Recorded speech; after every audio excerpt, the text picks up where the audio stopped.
The massive space station floated silently in the darkness, its silver hull reflecting the light of 3 distant suns. Kepler Galactic Military Academy was the most respected training facility in known space.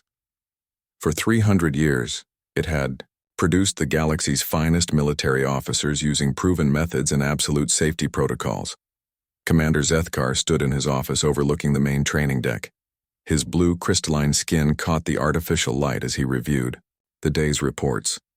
Everything was running perfectly, just as it had for decades. The Altarian took pride in maintaining order and discipline throughout the academy. Down the hall, Instructor Vexithala clicked her mandibles nervously as she prepared lesson plans. The insectoid being from the hive worlds had taught tactical theory for 50 years without a single training accident.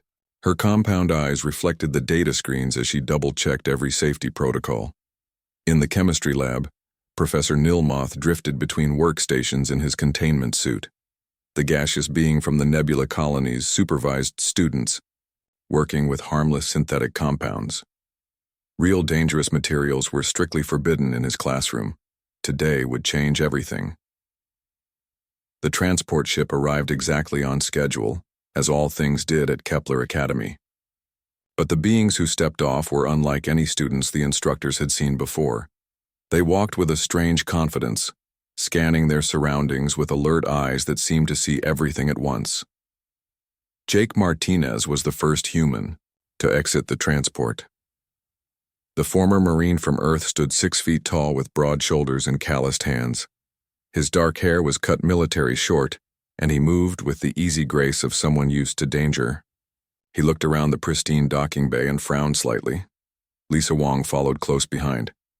The engineer-turned-soldier carried herself with quiet competence. Her black hair was pulled back in a practical ponytail, and she wore simple clothes that looked designed for movement rather than appearance. She immediately began studying the station's structure, noting exits and potential weak points out of habit. Danny O'Brien bounced out next, his red hair messy and his green eyes bright with curiosity. The young man from Boston had grown up on rough streets, and his lean build hid surprising strength. He grinned at everything he saw, but his smile held an edge that made the alien dock workers step back nervously. Maya Patel was the last to emerge. The tactical specialist from New York moved with careful precision, her brown eyes taking in every detail of their new environment. She carried a small bag containing personal items and what looked like hand-drawn maps and diagrams. The 4 humans stood together, waiting for their escort. Other students from various alien species gave them a wide berth. There was something about these newcomers that triggered ancient survival instincts. Commander Zethkar arrived to greet the new arrivals personally. He had read their files and knew they came from a Class 2's Deathworld, but the reality was more unsettling than he had expected. The humans radiated a sense of controlled violence that made his skin crawl. "Welcome to Kepler Academy," the Altarian said in perfect standard. "Galactic. I am Commander Zethkar. We are honored to have the first human students in our program." Jake stepped forward and offered his hand in the human greeting gesture. "Thank you, sir. We're excited to be here and ready to learn." The commander hesitantly extended his own hand, surprised by the firm grip and the rough texture of human skin. These beings felt like they were made of compressed stone, rather than normal organic matter. "Your species has an interesting reputation," Zethkar continued, as he led them through the station. "We have made some adjustments to accommodate your unique physiology." "What kind of adjustments?" Lisa asked, her engineer's mind immediately interested in technical details. "Stronger furniture, reinforced training equipment, and modified atmospheric controls for your higher oxygen requirements," the commander explained. "We want you to feel comfortable during your stay." The humans exchanged glances. Maya spoke up. "What about the training itself? We read about your simulation programs in the orientation materials." "Ah, yes, you will love our holographic training systems," Zethkar said proudly. "They provide completely realistic combat scenarios with zero risk of actual harm. Safety is our primary concern at Kepler Academy." Danny raised an eyebrow. "Zero risk? How do you test someone's limits if there's no actual danger?" The commander's crystalline features showed confusion. Limits? We focus on technique and theory. There is no need to expose students to genuine peril when simulations can provide the same educational value. The four humans fell silent.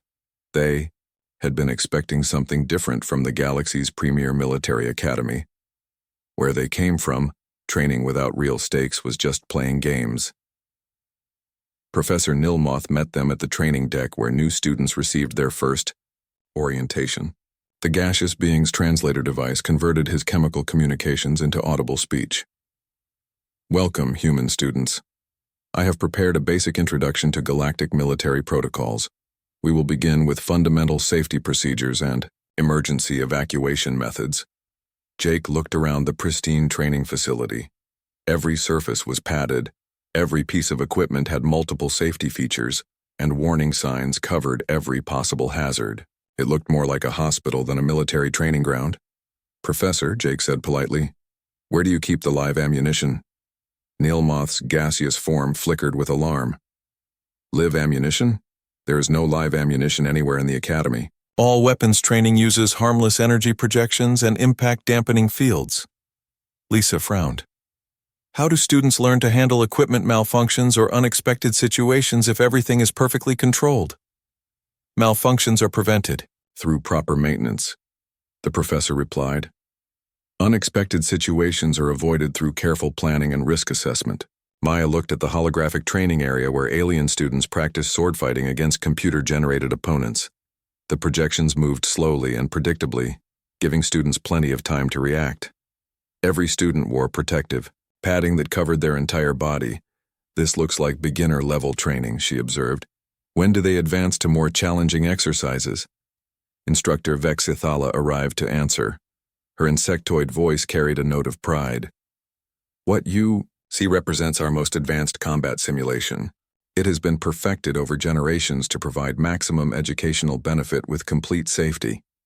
Danny watched a pair of reptilian students sparring with blunted weapons. Their movements were careful and methodical, following precise forms that left no room for improvisation or adaptation. They stopped frequently to consult with instructors about proper technique. Where we come from, Danny said slowly, this would be considered warm-up exercises for children. The three instructors looked at each other with growing concern. They had researched human military capabilities and knew these beings came from a dangerous world, but they had assumed the Academy's standard training would be sufficient. Commander Zethkar cleared his throat. Perhaps we should discuss your previous training experience. What methods did you use on Earth? The four humans began describing their backgrounds. Jake talked about Marine Corps training that included live fire exercises, survival courses in hostile environments, and combat scenarios with real consequences. Lisa mentioned engineering projects that involved working with explosive materials and unstable systems. Danny described street fighting and urban survival skills learned through necessity. Maya outlined tactical exercises that used actual military equipment and genuine strategic challenges. With each description, the alien instructors grew more horrified. What the humans considered normal preparation sounded like elaborate torture designed to traumatize students. The idea that Earth's military actually exposed trainees to real danger as part of routine education was almost incomprehensible. Surely you exaggerate, Vexithala said hopefully. No civilized society would deliberately place students in mortal peril.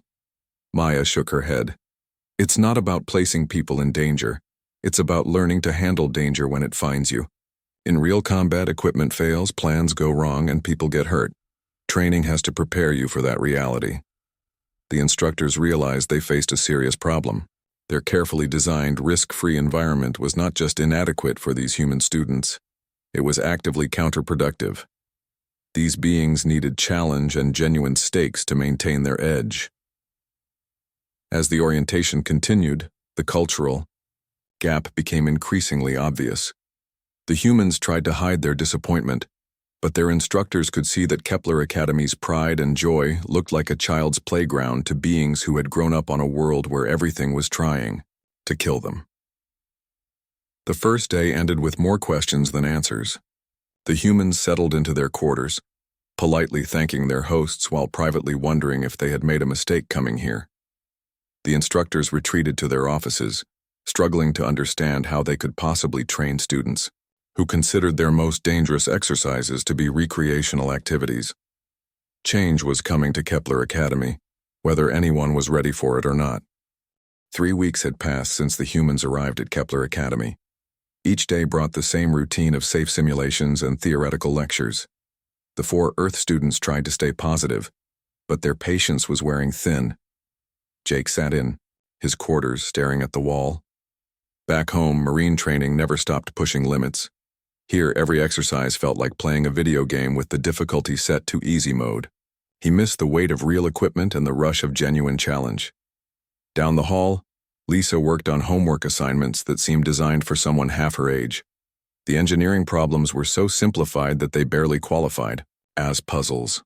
She longed for projects that required real problem-solving under pressure. Danny paced his small room like a caged animal. The young man from Boston was used to constant motion and unpredictable situations.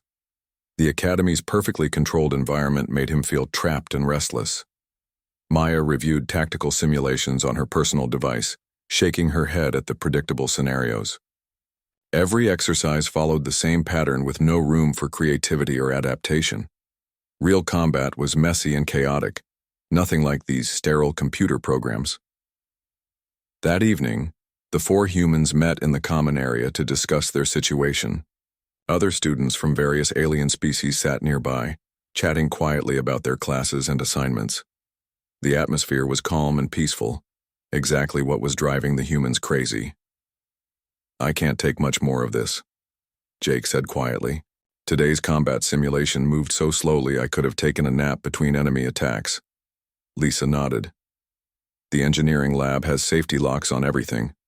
I asked to work with actual power systems, and they looked at me like I'd requested a nuclear weapon." "The physical training is a joke," Danny added. "They made me wear padding to do basic exercises. I felt like I was wrapped in bubble wrap." Maya leaned forward. "We need real training or we're going to lose our edge. By the time we graduate, we'll be worse soldiers than when we arrived." "What can we do?" Jake asked. "The instructors think their methods are perfect. They don't understand that safe training isn't real training." Danny's eyes lit up with mischief. "Maybe we need to create our own training program." The others looked at him with interest. "What do you mean?" Lisa asked. "I've been exploring the station during free time," Danny explained. "There are lots of areas that students don't normally visit. Lower levels, storage sections, maintenance areas. That's against regulations," Maya pointed out, though she didn't sound disapproving. "So is graduating as an incompetent officer," Danny replied. "I found something interesting on level 7. Want to see?" The 4 humans made their way through the station's corridors, moving quietly through sections that were dimly lit during night hours. Security was minimal since serious crime was unknown at the Academy. The automated systems tracked their movements but didn't raise any alarms. Danny led them to a restricted area marked with warning signs in multiple languages. The door required a security code, but Lisa's engineering skills made quick work of the electronic lock. "Xenobiology Research Facility," Maya read from the sign inside. "Live specimens for educational purposes." The facility was larger than expected, with rows of containment units housing various alien creatures. Each enclosure was clearly labeled with species information and safety warnings. Most of the animals were sleeping or resting quietly. Jake examined the nearest container. Inside was a pack of wolf-like creatures with thick fur and sharp teeth. The label read Fenris Hounds Iceworld Predators, moderate danger level. "Moderate danger level," he repeated. "That's the most dangerous thing I've seen since arriving here." Lisa studied a larger enclosure containing what looked like a giant lizard covered in metallic spikes. Razorclaw from the desert moons, territorial, behavior, and defensive capabilities. Danny found a crystalline formation that seemed to shift and move slightly. Silicon predator, camouflage abilities, and electrical discharge defense. Maya looked around the facility with growing excitement. "These aren't just research specimens, they're perfect training partners." You want to train with actual dangerous animals? Jake asked, though he was grinning. Why not? Maya replied. They're contained. We can control the situation, and it's real danger instead of pretend danger. Lisa was already examining the containment systems. The security isn't that complex.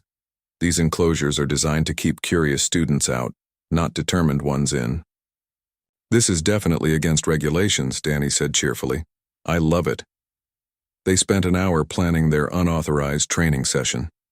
Maya worked out tactics for dealing with different types of creatures. Jake identified the best location for their exercise, an unused training bay on the same level. Lisa figured out how to safely release and contain the animals. Danny mapped escape routes in case something went wrong. 2 nights later, they put their plan into action. The training bay was perfect for their needs, large enough for movement with multiple levels and obstacles that could provide cover or strategic advantages. They started with the Fenris hounds, releasing 3 of the wolf-like creatures into the training area. The animals immediately began hunting behavior, using pack tactics to corner their human prey. Jake found himself facing 2 of the creatures at once. Instead of panic, he felt alive for the first time since arriving at the academy. These weren't predictable holographic enemies. They were real animals with genuine hunting instincts. He used techniques learned during survival training in Earth's wilderness, staying calm while reading the animal's body language. When one lunged at him, he rolled aside and grabbed its thick fur, using the creature's momentum to control its movement. Lisa had set up an obstacle course using maintenance equipment and furniture. She led the 3rd hound through a series of improvised traps and barriers, turning the encounter into a mobile engineering challenge. The hound was fast and clever, but Lisa was faster and cleverer. She used physics and timing to redirect the creature's attacks, always staying 1 step ahead while learning from each interaction. Danny treated the whole situation like an elaborate game of tag. His parkour skills and urban survival instincts served him well as he moved through the training area, using walls and equipment to stay out of reach while observing the pack's hunting patterns. Maya coordinated the entire exercise, calling out warnings and suggestions while analyzing the animal's behavior. She treated it like a tactical problem with multiple moving parts, adapting their strategy as the situation evolved. After an hour with the hounds, they successfully guided the tired but unharmed animals back to their containment area. The creatures seemed almost disappointed that the fun was over. Next came the razor claw. The giant lizard was more aggressive than the hounds, immediately charging at anything that moved into its territory. Its metallic spikes could deliver powerful blows, and its thick hide provided natural armor. Jake approached this challenge differently, using wrestling techniques and leverage to avoid the creature's spikes while staying close enough to control its movements. The razor claw was strong but not particularly fast, allowing him to use its size against itself. Lisa created a series of barriers and redirects that turned the creature's charges into controlled movements. She learned to predict its attack patterns and guide it through the obstacle course she had designed. The silicon predator provided a different kind of challenge. The crystalline creature could blend into its surroundings and discharge electrical energy when threatened. It required careful observation and quick thinking to locate and approach safely. Danny's street instincts helped him spot the creature's subtle movements, even when it was camouflaged. Maya developed tactics for approaching the predator without triggering its defensive systems. By the end of the session, all 4 humans were exhausted but exhilarated. They had faced real challenges with genuine stakes, using skills and instincts that had been growing rusty under the Academy's safe training regime. They carefully returned all the creatures to their proper enclosures, making sure each animal was unharmed and comfortable. Despite the intense training session, they had maintained careful control throughout the exercise. Jake left detailed notes about their performance, analyzing what had worked well and what needed improvement. Lisa documented the improvised equipment and trap designs for future reference. Danny mapped the most effective movement patterns through the training area. Maya wrote a comprehensive after-action report covering tactics and lessons learned. As they cleaned up the training bay and prepared to return to their quarters, all 4 humans felt a satisfaction they hadn't experienced since arriving at the academy. For the first time in weeks, they had engaged in real training that challenged their abilities and pushed their limits. They had no idea that security cameras had recorded everything, or that their unauthorized field trip was about to create the biggest crisis in Kepler Academy's 300-year history.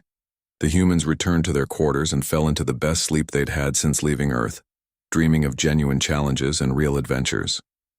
Tomorrow would bring consequences they hadn't anticipated, but tonight they were content knowing they had reminded themselves what real training felt like. In the morning, everything would change. The maintenance worker arrived at Training Bay 7 at exactly 0600 hours, just like every morning for the past 12 years. Krixtal was a methodical being who took pride in keeping every part of Kepler Academy clean and functional. The Zephyrian janitor expected to find an empty room that needed basic cleaning before the day's scheduled activities. Instead, he found what looked like a war zone. Scorch marks covered the walls where electrical discharges had struck metal surfaces. Furniture had been moved into strange patterns that formed barriers and obstacles. Equipment was stacked in corners in ways that suggested improvised fortifications. The floor showed scratches and gouges that could only come from clawed feet and metallic spikes. Krixtal's four eyes went wide with terror. His blue skin turned pale as he activated his emergency communicator with trembling fingers. "Security emergency in Training Bay 7, he whispered into the device. "Possible attack. Multiple casualties likely." Within minutes, the Academy's security team arrived expecting the worst. They found the maintenance worker sitting outside the training bay, too shocked to speak clearly. The security chief, a veteran Altarian named Commander Volthek, took one look at the scene and immediately called for medical teams and senior staff. Commander Zethkar received the emergency alert in his quarters. He dressed quickly and rushed to the scene, his mind racing through possibilities. The Academy had never experienced a serious security breach in its entire history. The thought of students being harmed under his watch made his crystalline skin feel cold. He arrived to find the training bay surrounded by security personnel and medical staff. The scene inside was even worse than the initial reports had suggested. Deep scratches marked the walls, improvised weapons lay scattered around the room, and strange burn patterns suggested some kind of energy weapon had been used. "Where are the casualties?" Zethkar asked the medical team leader. "That's the strange part, sir," the medic replied. "We can't find any bodies or signs of serious injury, just traces of biological material that suggest multiple species were present." Instructor Vexathala arrived next, her compound eyes taking in every detail of the destruction. The insectoid being had seen battlefields during her younger years, and this looked like the aftermath of intense combat. "How many attackers were there?" she asked the security chief. "Unknown," Volthek replied. "But based on the damage patterns, at least 6 to 8 individuals with different fighting styles and weapons." Professor Nilmoth floated into the room in his containment suit, his gaseous form flickering with distress. "Has anyone checked the xenobiology facility? Some of these markings look familiar." A security team was immediately dispatched to the research facility. They returned within minutes with disturbing news.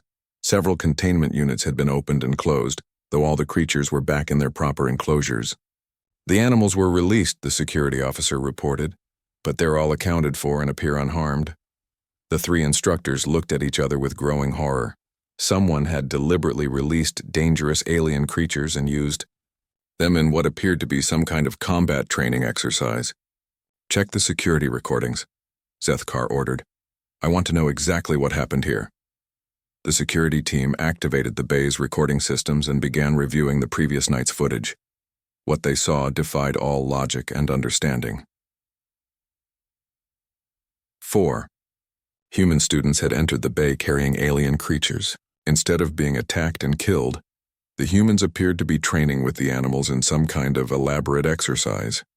The footage showed Jake Martinez wrestling with a razor claw, using techniques that seemed impossible for someone facing a creature 3 times his size. Instead of being torn apart, he moved with fluid grace, redirecting the animal's attacks and controlling its movements through leverage and timing. Lisa Wong had constructed an obstacle course and was leading a Fenris hound through it like some kind of deadly puzzle. The wolf-like predator was trying to catch her, but she stayed one step ahead while manipulating the environment to her advantage. Danny O'Brien moved through the training area like he was dancing, using walls and equipment to avoid the pack of hounds that were hunting him. His movements were so fluid and natural that it looked like he had been born to evade predators. Maya Patel coordinated the entire exercise, calling out instructions and observations while analyzing the animal's behavior. She treated the life-or-death situation like a tactical exercise, adapting strategies in real time. Commander Zethkar watched the footage with his mouth hanging open. "This is impossible," he whispered. "No one can survive direct contact with those creatures without protective equipment." "Look at their expressions," Vexathala pointed out. "They're not terrified. They're enjoying themselves." It was true. The humans showed no signs of fear or panic. Instead, they appeared focused and alert, treating the deadly encounter as if it were an exciting game. Their movements were confident and controlled, suggesting they had dealt with similar situations many times before. Professor Nilmoth's gaseous form swirled with agitation. "They're treating our most dangerous research specimens like training equipment." The recording continued to show the humans successfully managing all three types of creatures, then carefully returning them to their containments. At the end, Jake left what appeared to be written notes, while the others documented their equipment and tactics. "They wrote a report," Zethkar said in disbelief. "They conducted an unauthorized training exercise using lethal alien creatures, and then wrote an after-action report about their performance." The security team retrieved Jake's notes from the training bay. The handwritten document was a detailed tactical analysis covering timing, positioning, creature behavior, and lessons learned. It included suggestions for improving the exercise and recommendations for increasing the difficulty level. Lisa had left technical diagrams showing her obstacle course design and trap mechanisms. Danny had mapped optimal movement patterns through the training area.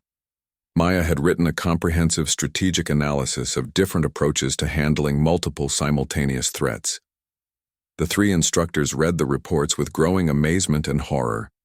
The humans had approached the deadly encounter with scientific precision and professional competence. Their analysis was thorough and insightful, demonstrating a level of tactical understanding that surpassed most graduated officers. "They want to increase the difficulty," Vexathala said weakly. "They think last night was too easy." Commander Zethkar called an emergency meeting with the human students. He expected to find them injured, traumatized, or at least properly apologetic for their massive breach of Academy regulations. Instead, he found 4 humans calmly eating breakfast in the cafeteria, discussing their previous night's exercise, with obvious satisfaction. "Good morning, Commander," Jake said politely as the 3 instructors approached their table. "Did you get a chance to review our training notes? We have some ideas for improvements." Zethkar stared at them in shock. "You nearly died last night. Those creatures could have killed you in seconds." The humans exchanged confused glances. "With respect, sir," Maya said carefully, "we were never in serious danger. We maintained control of the situation throughout the exercise." "Control?" Professor Nilmoth's voice rose to a high pitch through his translator. "You released 3 different species of predators in an enclosed space." "Exactly," Danny said with enthusiasm. "It was the first real training we've had since arriving here. We learned more in 2 hours than in 3 weeks of simulations." Lisa pulled out her technical drawings. "The obstacle course worked perfectly, but I think we could add more complex challenges, maybe some elevated platforms or mechanical hazards." "Mechanical hazards?" Vexathala's mandibles clicked nervously. "You want to add more danger to an already lethal exercise?" "It's not about adding danger," Jake explained patiently. "It's about creating realistic training conditions. In actual combat, you have to deal with environmental hazards, equipment failures, and multiple simultaneous threats." Maya nodded. "The exercise last night was good, but it was still pretty controlled. We knew the types of creatures we were facing and had time to prepare specific tactics." "Pretty controlled?" Commander Zethkar's voice cracked. "You fought 3 different apex predators simultaneously." "That's normal training where we come from," Danny said with a shrug. "Back home, We usually work with more dangerous stuff and less predictable scenarios. The instructors realized they were facing a cultural gap so wide it might as well be a different universe. What represented unthinkable horror to them was routine preparation to the humans. "You're not in trouble for breaking regulations," Zethkar said slowly. "You're disappointed that we found out, because now we might stop you from doing it again." "Well, yeah," Jake admitted. "We were hoping to set up regular training sessions, maybe work with different creature combinations or environmental challenges." "Environmental challenges," Professor Nilmoth repeated faintly. "You want to add environmental hazards to combat with alien predators." "Nothing too extreme," Lisa assured him. "Maybe some low lighting, unstable footing, or limited equipment. Just enough to make it more realistic." The three instructors looked at each other, realizing that the conference room had never held such a tense meeting in the Academy's 300-year history. Commander Zethkar sat at the head of the table, flanked by Instructor Vexithala and Professor Nilmoth. Across from them, the 4 human students waited patiently for what they assumed would be a disciplinary hearing. "Before we discuss consequences," Zethkar began carefully, "we need to understand something. Tell us about military training on your world." The humans looked at each other, uncertainly. Maya spoke first. "What would you like to know, sir?" "Everything," Vexithala said, her compound eyes reflecting the room's lights. "Start from the beginning. How does Earth prepare its soldiers?" Jake leaned forward. "Well, basic training usually starts with physical conditioning, running, climbing, obstacle courses, that sort of thing. Then we move to weapons training with live ammunition." "Live ammunition," Professor Nilmoth repeated slowly. "You mean actual projectiles that can cause injury?" "Of course," Lisa said, looking confused. "How else would you learn to handle weapons safely? You need to understand what real gunfire sounds like, feels like, and does to targets." Danny nodded. "Plus you have to learn what happens when things go wrong. Misfires, jams, ricochets. You can't simulate that stuff properly." The 3 instructors exchanged worried glances. Commander Zethkar made notes on his tablet. "What comes after weapons training?" "Survival training," Maya explained. "We learn to operate in hostile environments without support. Desert survival, Arctic conditions, jungle operations, urban warfare scenarios." "Define hostile environments," Vexithala requested. Jake thought for a moment.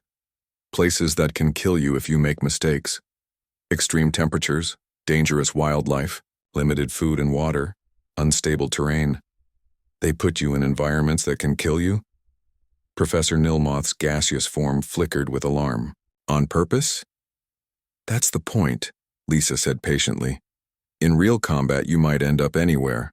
Mountains, swamps, frozen wastelands, bombed-out cities. You need to know how to survive in those places." Danny grinned. "Some of the best training I ever had was in the Everglades. Spent 2 weeks living off the land with just a knife and a water purification tablet." "Living off the land," Zethkar wrote carefully. "What does that involve?" "Finding food, building shelter, avoiding dangerous animals, navigating without equipment," Danny listed. "Basic survival skills that everyone should know." The instructors were beginning to understand that their definition of basic skills was very different from the humans' definition. "Tell us about these dangerous animals," Vexithala requested. "What kind of creatures share your world?" The 4 humans began describing Earth's wildlife with casual familiarity that made their listeners increasingly uncomfortable. They talked about bears, wolves, large cats, venomous snakes, and aggressive marine life as if they were minor inconveniences rather than deadly threats. "Alligators aren't usually a problem unless you corner them or get between them and their young," Jake explained. "Mostly they just want to be left alone." "Sharks are actually pretty easy to avoid if you know what you're doing," Lisa added. "Most attacks happen because people panic or make sudden movements. Mountain lions are sneaky, but they don't usually attack humans unless they're desperate," Danny contributed. "The trick is making yourself look bigger and backing away slowly." "Grizzly bears are the real challenge," Maya said thoughtfully. "They're fast, smart, And absolutely massive. You have to read their body language carefully and know when to fight back versus when to play dead. Professor Nilmoth's translator struggled to process the information. You encounter these creatures regularly? Not regularly, Jake clarified. But it happens often enough that everyone learns how to deal with them. Basic safety training. The instructors realized they were getting a glimpse into a world so dangerous that its inhabitants considered apex predators to be routine hazards requiring standard precautions. What about your engineering training? Zethkar asked Lisa. Pretty standard stuff, she replied. We work with explosives, toxic chemicals, high-voltage systems, unstable structures. You learn by doing, with proper safety protocols, of course. Of course, Vexthala said weakly. And these safety protocols involve protective equipment, emergency procedures, backup systems, Lisa listed. But you still have to understand what these materials can do if something goes wrong. Theory only gets you so far. Danny leaned back in his chair. Even civilian training on Earth is more intense than what we've seen here. Kids learn to swim in actual water that can drown them. They climb real trees that they can fall out of. They play contact sports where they might get hurt. You allow children to engage in activities that might injure them? Professor Nilmoth asked in horror. How else would they learn their limits? Maya responded. If you never face real challenges, you never develop real skills. The conversation continued for hours as the humans described what they considered normal aspects of life on Earth. They talked about extreme weather that could kill the unprepared, natural disasters that required quick thinking and adaptation, and social environments that taught conflict resolution through direct confrontation. Commander Zethkar began to understand that Earth was not just dangerous because of its wildlife or environment. The entire planet seemed designed to produce beings who thrived under pressure and adapted quickly to changing threats. Your recreational activities, Vexathala said hesitantly. What do humans do for entertainment? The humans described rock, climbing, martial arts, extreme sports, and adventure racing with the same casual tone they used for everything else. What they considered fun would require emergency medical teams standing by on most civilized worlds. Rock climbing without safety. Equipment is called free soloing, Danny explained. It's not for beginners, but lots of people do it once they have enough experience. You climb vertical rock faces without protection? Professor Nilmoth's voice went up several octaves. Sure, if you know what you're doing, Danny shrugged. It's all about reading the rock, understanding your limits, and staying focused. Jake nodded.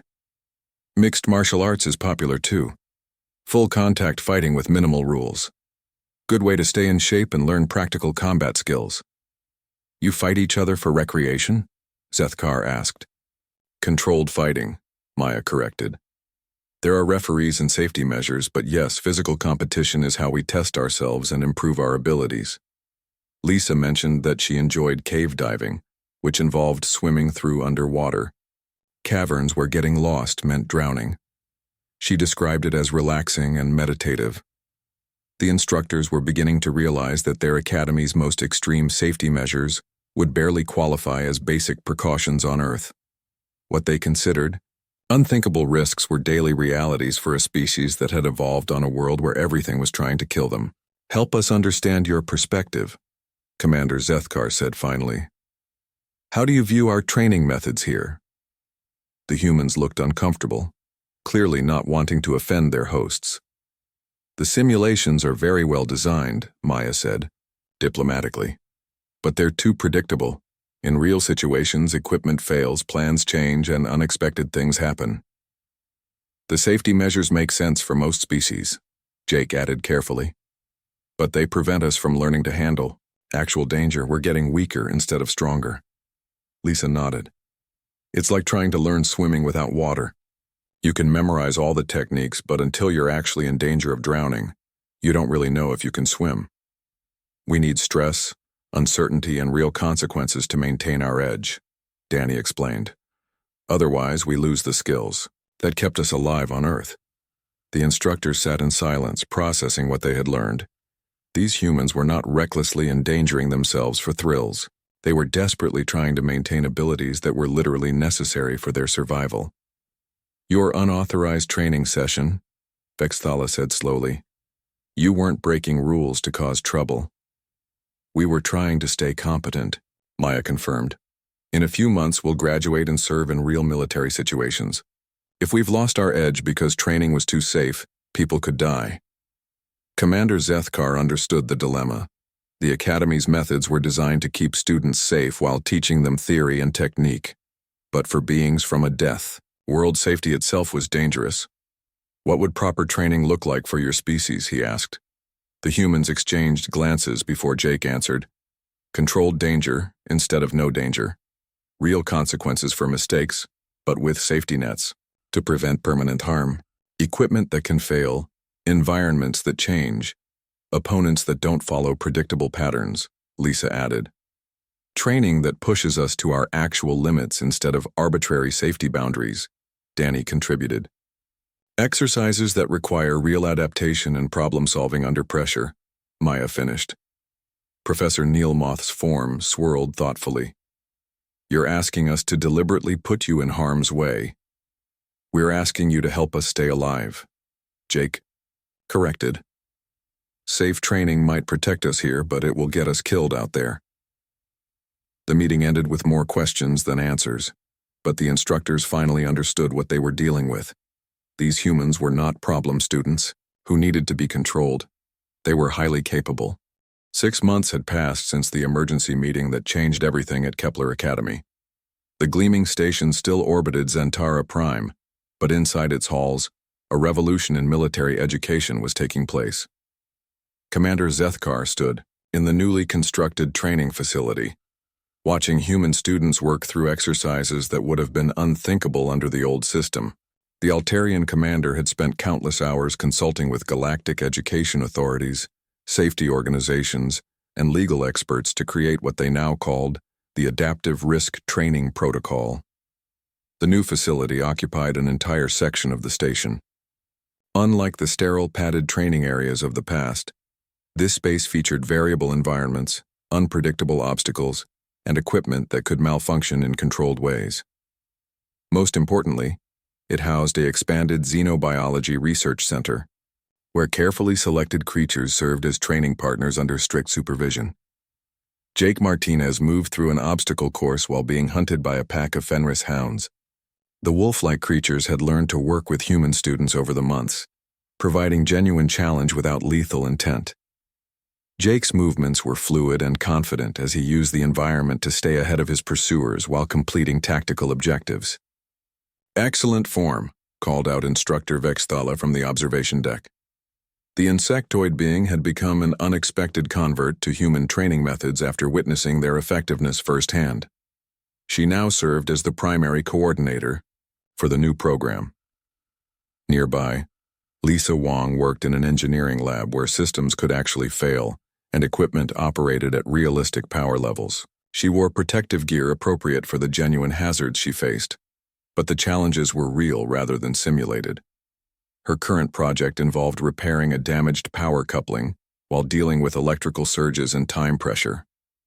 Safety, first but competence above all, she murmured, repeating the motto that had become standard in the new program. The humans had taught their instructors that true safety came from skilled operators who could handle dangerous situations, not from removing all danger. Danny O'Brien led a mixed group of students through urban combat training in a facility that recreated the chaotic conditions of a damaged city. Alien students from various species worked alongside the humans, learning to adapt and improvise under pressure. Danny's street-smart instincts made him a natural instructor for this type of fluid, unpredictable training. Remember, he called, out to a nervous Zentari student, the situation will always change. Don't stick to your plan if it's not working. Stay flexible and keep moving. Professor Neilmoth floated through the facility in his containment suit, no longer the cautious academic he once was. The gaseous being had discovered a talent for creating complex training scenarios that challenged students' problem-solving abilities under stress. His chemical communications translated into excited commentary as he watched students overcome obstacles he had designed.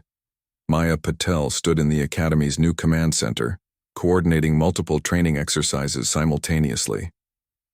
Her tactical genius had found its perfect application in designing scenarios that pushed students to their limits while maintaining appropriate safety margins. She had become the unofficial architect of the entire new system. The transformation hadn't been easy. Galactic education authorities had initially rejected every proposal for more dangerous training methods. Safety organizations had filed formal complaints. Legal experts had warned about liability issues and potential lawsuits, but the results spoke for themselves. Students who completed the new program showed dramatically improved performance in all areas. Their reaction times were faster, their problem-solving skills were sharper, and their confidence under pressure was unmatched.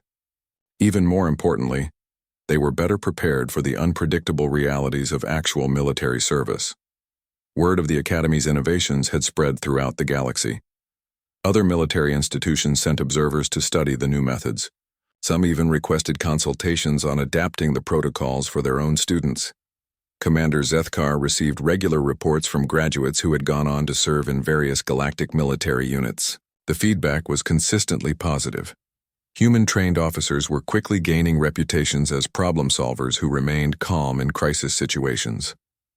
The first graduation ceremony under the new protocol is next week, Vexthala informed him as they watched the training sessions. Media representatives from 17 different worlds have requested permission to attend. Zethkar nodded, still amazed by how much had changed. Have the other species adapted well to the modified training? Better than expected, the instructor replied. Most students struggle initially, but they develop capabilities they never knew they possessed. The Zentari in particular have shown remarkable improvement in crisis management. A group of reptilian students from the desert worlds worked with one of the silicon predators, learning to detect its camouflaged presence through careful observation and teamwork. What would have been considered impossible dangerous behavior under the old system was now standard advanced training. The key insight, Vexthala continued, was understanding that different species required different levels of challenge. What terrifies us might be routine for a Deathworld species, but what challenges them appropriately can still benefit others in smaller doses. Professor Nilmoth approached them, his excitement evident in the rapid swirling of his gaseous form. The psychological assessments are remarkable, he reported. Students show increased confidence, improved stress tolerance, and enhanced creative problem-solving abilities. Any negative effects? Zethkar asked. Minor injuries have increased slightly, Nilmoth admitted, but serious accidents have actually decreased. Students who understand real consequences are more careful and more skilled. Danny O'Brien's voice carried across the training area as he worked with a mixed group of students. Pain is temporary, but competence lasts forever. Learn from your mistakes, but don't be afraid to make them. The human philosophy had gradually infected the entire academy. Students who once focused solely on avoiding failure now embraced challenges as learning opportunities. The change in attitude was as important as the improved skills. Lisa Wong had established workshops where students learned to work with unpredictable equipment and dangerous materials. Her engineering courses were now among the most popular in the academy, despite their reputation for being difficult and demanding. I never thought I'd see the day when students would voluntarily sign up for courses that might actually hurt them, Zethkar mused. They're not signing up to get hurt, Jake Martinez said, approaching the group of instructors. They're signing up to get better. The possibility of getting hurt is just the price of real improvement. The former Marine had become an unofficial spokesman for the human approach to training. His calm competence and obvious expertise had won over even the most skeptical alien students and faculty members. Maya Patel joined them, carrying reports from the day's exercises. Graduation readiness assessments show significant improvement across all metrics, she announced. Even students from the safest worlds are demonstrating capabilities that exceed previous academy standards. The graduation ceremony a week later was unlike anything in the academy's history. Instead of polite demonstrations of theoretical knowledge, graduates showcased practical skills under realistic conditions. They handled equipment failures, adapted to changing scenarios, and solved problems that required genuine creativity and courage.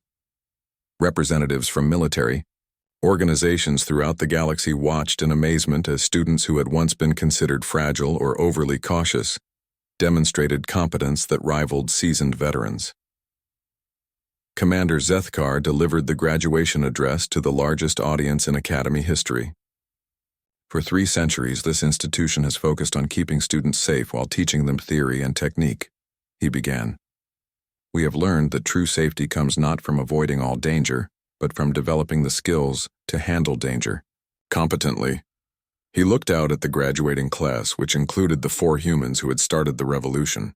These graduates have learned that controlled risk leads to genuine competence, that challenge produces capability, and that the best way to prepare for an uncertain universe is to embrace uncertainty in training.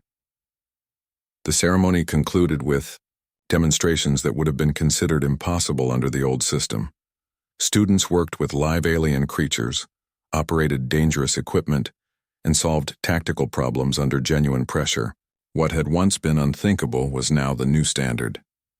Jake Martinez accepted his commission as a galactic military officer, knowing that he was better prepared than he had been when he arrived. The Academy had learned to challenge him appropriately, and he had grown stronger as a result. Lisa Wong received assignment to an engineering corps that specifically requested Academy graduates trained under the new protocol. Her reputation for handling complex, dangerous situations had preceded her. Danny O'Brien was recruited by a rapid response unit that dealt with crisis situations throughout the galaxy.